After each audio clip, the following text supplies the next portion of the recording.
What's up, bitchy boys? So guy here, do na hian in Gyroscope tutorial. Karon chople luaya. Gyroscope hi pro player hawin an mang de veka I Gyroscope hi mobile phone chuan in mang ka recommend che wa chan pro player hawin an mang de veka Tony Kale how ten an mang na sa Gyroscope hi true finger mala Gyroscope mang chona bon theya true finger tan pon Gyroscope mang chona bon thelu tu te ka soi duwa chuan in three finger te four finger dem Gyroscope an mang de fura Gyroscope hi an mang de fura pro how hian in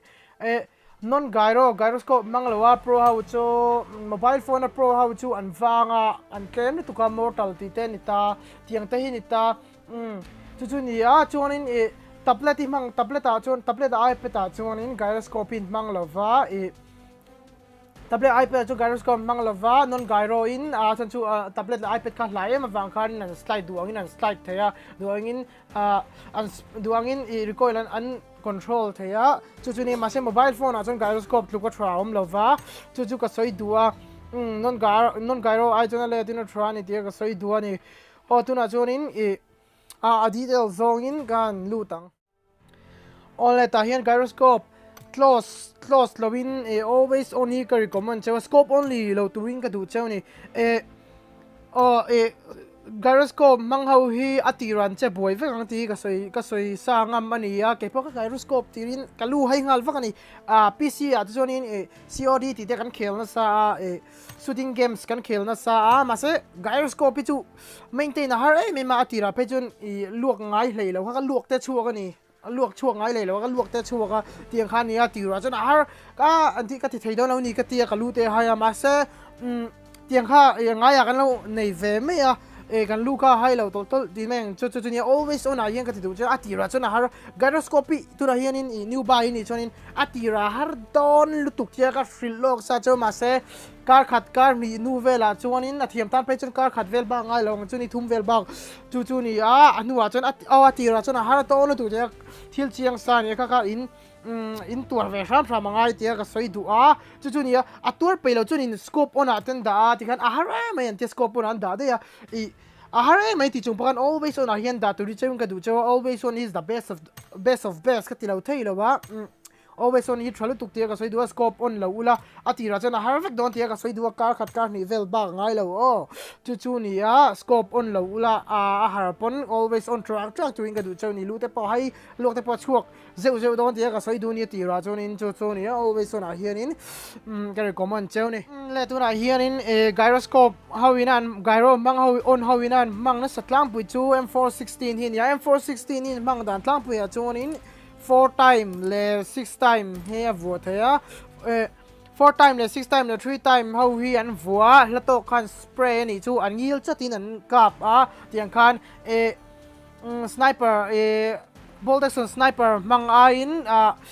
long range spraying a trazok ti kha a trazok han tilema o a tral velu tuk zo ka anin anga balance ni pro point balance dewa chu ma choni 6 time hi an reduce sa 3 an reduce ta 6 time hi an spray mai 3 na chu manga nuam em boka chu ni 6 time ka recommend chawain mu thei jon 4 hi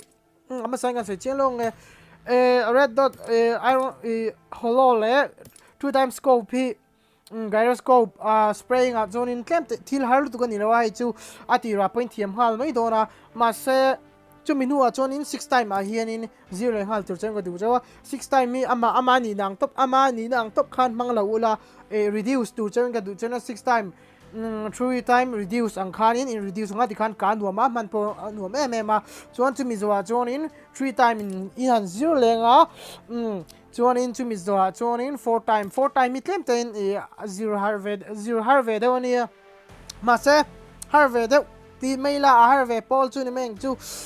ma se thiam nu chon all tuk te ka sai do ma se la hian in ka recommend du chu compensator hian in recoil ka control all the bonga tiang khani chuan me ka hian in adule extended quick draw chu best of best ani kan thunga all ta hian in grip chu cha kan soilong vertical 4 grip hi chu Gyroscope lo tan vertical 4 grip hi Gyroscope how tan chon in vualo ang vel khani gati vualo ang reng ani vua hian in chu chon antiuna pro player chon athena ti te kan thrianga maida step on ing chu mortal te pon ing chu henga hian in an Athena le maida sian in tablet le iPad an khela ka sai tong khan tablet le iPad a chuan in alen a screen a hlai ma wang khan in gyroscope angai lowa non gyro in all samlu tuka chu screen a liana han slide down recoil control kha ole mema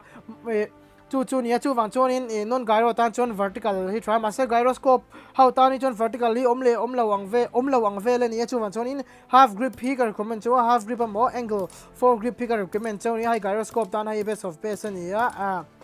gyroscope mang three in vertical 4 grip an pal te ni chuan mang three an pal te ni chuan in midang dai ve tak chu ni ti ka soi ve kep ha rong me kon swal thiam ani kha chuan in ta hian in text stock hi ngai hian a thra chu kan moi nge ti hian lo 6 times scope hi kan vuanga ti hian kan nuam em ni spray also ma easy de boka problem tlem dewa den ma se ti meang compensator kan la muzau lawa chuan vertical 4 grip ante half grip mo angle 4 grip kan muzau lawa ti hi chuan in pro how pon ti lua in spraying a har de wan ti thowa ma se ta hian in I prawn le cross khan in recoil kha all some de zok don dia ka soi duwa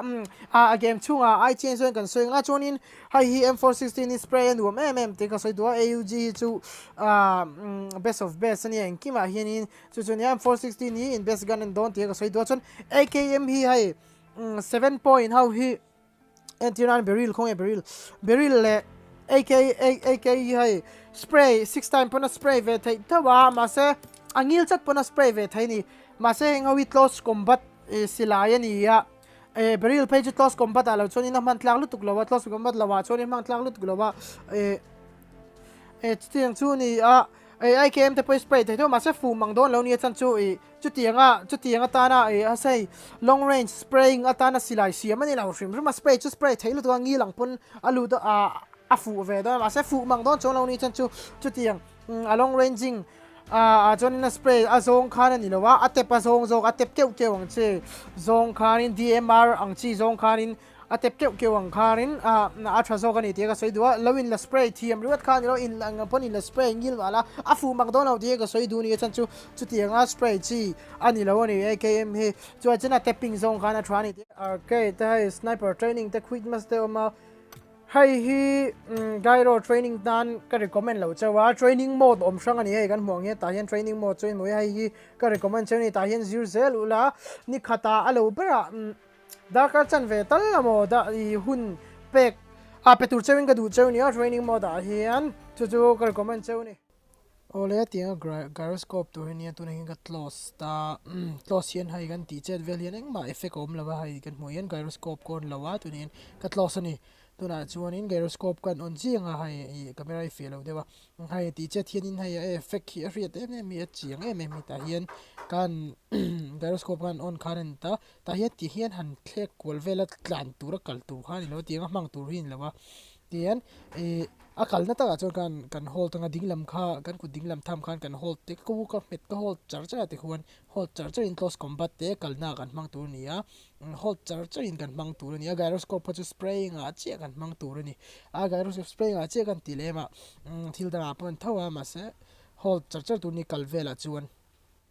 ole tu na hian in a spraying lama hian in a spray dan hi tinga a hnuai ti thlak tu hi ni ai ka tu kan hmo hian a ka silai kan ka lai khara hnuai tian a hnuai zo yan ti thla anti na ne che zo in ti kan ti thla ni ting hian ani ya chunin kan ti thla khan a dinglam le veilam vel kha ti kwal vak lo tu ni ti thla khan ngil te ti thla thak tu kha ni ya dinglam le veilam vela han ti kwal khan la ka spray longa 6 time ti hian ka ti thla hian tiang hi nia riat tur cho ti hian ti thlek thlak tur nia dinglam le veilama ti chet vak chi kha ni lo ni ti lenga ti hian ti thlek thlak tur dinglam le veilama ti chet hun po oma asir zonga miswalan tlan phe ti khan in dinglam iti thlek thla chungin dinglam le veilam khan chenga hai aim lock te po chi ti hian kan ti thlek phaya ti khan in tian chet na ati phei vak motor ten wan tlan choni tina hoi kwal deuh vak tu ania garam so mang hian hai a thlek phei da chu khan ta se a thlek phei da ti khan kan thlek phei ta ting khan mang thei veka ba sen na sal tuang kha thei lo ni na sal tuang em chu I ringi herang ting hian spray tu ania ti hian kan mong hian ni ta mai se all training mode in lukhan in back level 3 le in attachment vel te kar gan in full vek nga ngode attachment eng ma ka vualo attachment vel te kar in vuanga chuanin aka na lai tur vel te le best of best aka na tur best of best ko word la tiro chuanin aka na tur engineer ta hian 100 meter so ni me ang 100 meter so ta son in spray nga a black big at the son in spray fuin tum nga ti chuanin in nileng hun chuin manga chumi zo chuanin 100 meter zo son in 100 meter zo chuanin hetlai mi te hi hai tlai mi hi o tlai mi hi hai 180 meter nia tlai mi te so a bulve so in spray lenga tlai so 180 meter vel chu spray the menga chon 240 240 meter chunglama chuanin spray ai mai in tep ka recommend zok chawni a tep zong in ka recommend chawa engineer hai tap chu kan chenga tap chu kan chi ken se ka recommend chawa chuan te pa ta po khanin hai single da khela hai single chuan in kan chenga single da khelawa auto wa da tap thiam te poi 0 to ra ne te mang hai 230 meter chunglama chuan in alo bera chuan in alo bera chuan tap zok ula DMR zong khan kalula chuti 230 meter chunglama in la spray du ni joining ka soi tong khanin prawn chung hian in angil em te ka soi duwa prawn chung hian in inkap don ye te ka soi du ni ka soi tong ta hian half grip ka mang ni vertical grip kan mang chan vertical grip a chuan in tiang zong hian ta zong hian problem am don ta tiang upside down a hian in up down a zo ken up down a hian problem dom ta ma se gyro ta chuan up down control hi har tuk lawa up down ni chui sustain me nga kha vertical khana puita vertical grip khana puita ma se kha kan boina ni lo ten gyroscope phau chuan in kha kan boina ni lo kan boina tur chu left le right lama recoil che how hi hai tianga hian kan boina tur up le down a hian kan boi don lo ta gyroscope phau khan chuan left le right a tianga che hi vertical le angle 4 grip khan kati vertical kan ti half grip le angle 4 grip khana pui de ka soi duwa chu van chuan in ka recommend chawni khatil kha chu ka soi chiang do ani all do na join attachment how you vu affecta hai holo 2 times scope 3 times scope 4 times scope 6 times scope le red dot here in tuna hian in ka gyro ta in mong hian in gyro kan spray don ta tuna in red dot katima support nga red dot kan spray nga ka red dot ani ta chuan in red dot zo hian in holo in kan tile chin nga holo hian hai gyro man thana chu tiang kha ni spray nu me ni tuna hian in 2 times scope kan ti vele nga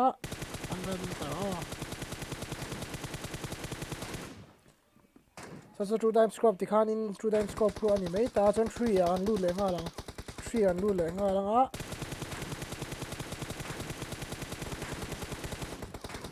kha 3 times scope spray ni vele thunga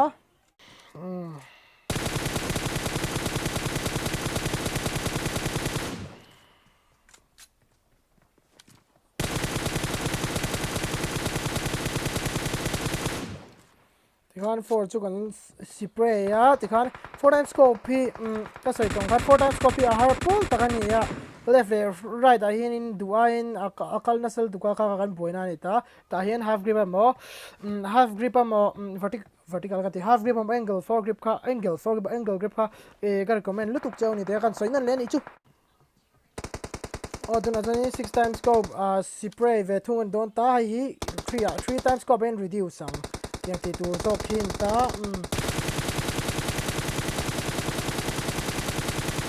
mana no me ni 6 times scope 3 times reduce se yang kha ta if you to chu peak right peak hian le left peak hian in recoil he ka anwam zo ka control po all zo ka ni chuan if you to chu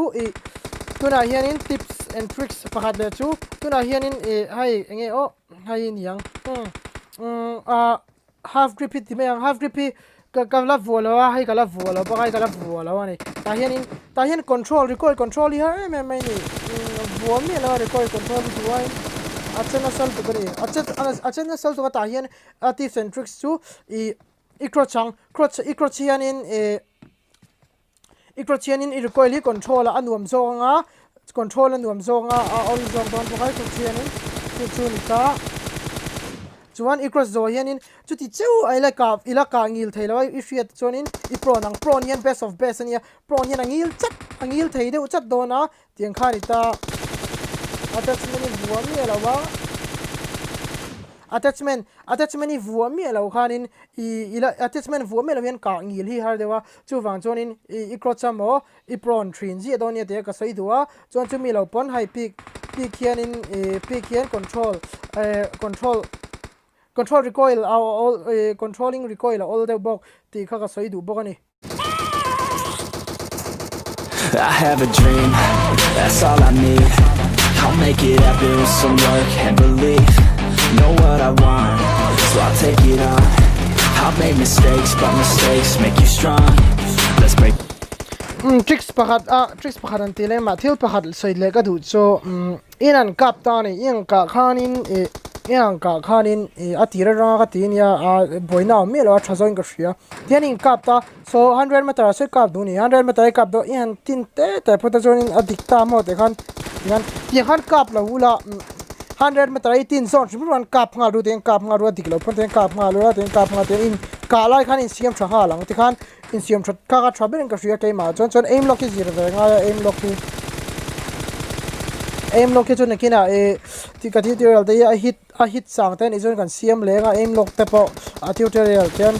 free fire ngal popular chon in siam thale ngal don in free fire ngal pop nga update khan in tinga dikte te khenga in kap nga chon in siam thanga lang ka lai khan ka sai du shum ani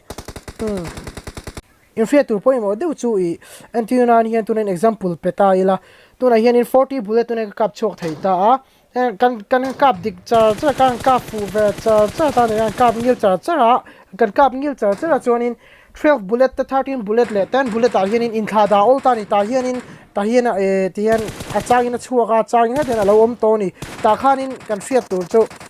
training look practice look om lawai practice nga chon 10 bullet to 13 bullet vel to khanin chang han la lela atirai ka ang che khan concentrate le tu cheng ga du cha chon angil tuan parin ikap cho don te ka soi do ni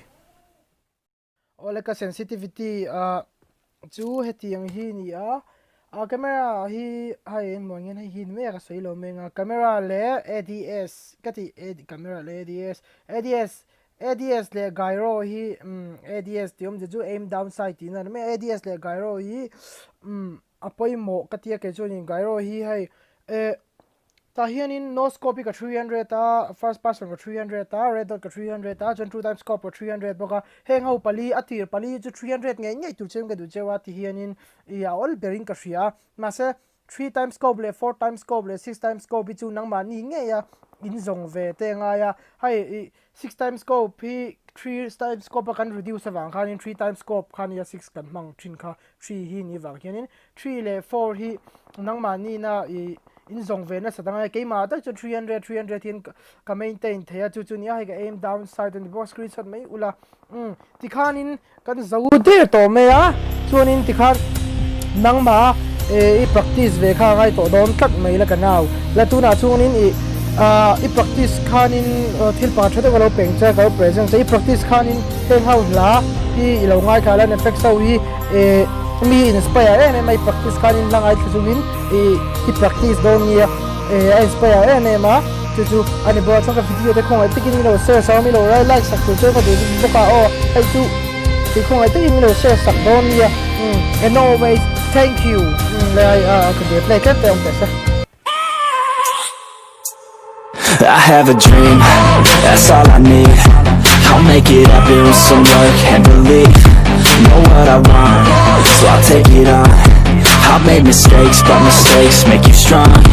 Let's break it down for a minute. I want the crown, I'm gon' get it. You hear me loud, man, I'm winning. Yeah, Charlie Sheen will be grinning. These ladies know that I'm sinning, and this is just the beginning. I'm closing in the night inning. There ain't no point in resisting. Living life like a dream, live it right, that's the thing. Every night got a team, I've been tied to the scene. Out on stage, here on screen. Okay, it's a dream, and I pray as a team. One day it'll be me. If I want it, then I get it. Head down, don't regret it. Push myself to the limit. If I play it, then I win it. I'm just saying, I'm just living for today. For a minute, I don't stay, I just visit. Have no shame, I admit it. Looking high on me to see if I succeed.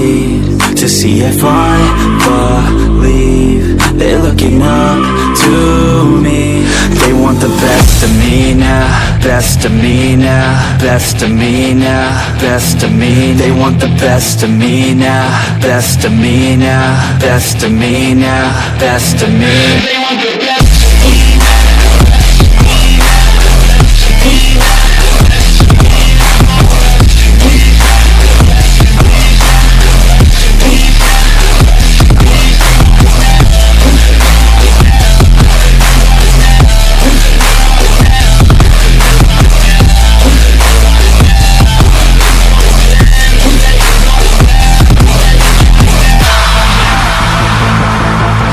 Swear to God, man, I'ma make it soon. Silence all the haters as they see us making moves. I do what I want, so I got nothing to prove. Staying motivated, teaching others what to do.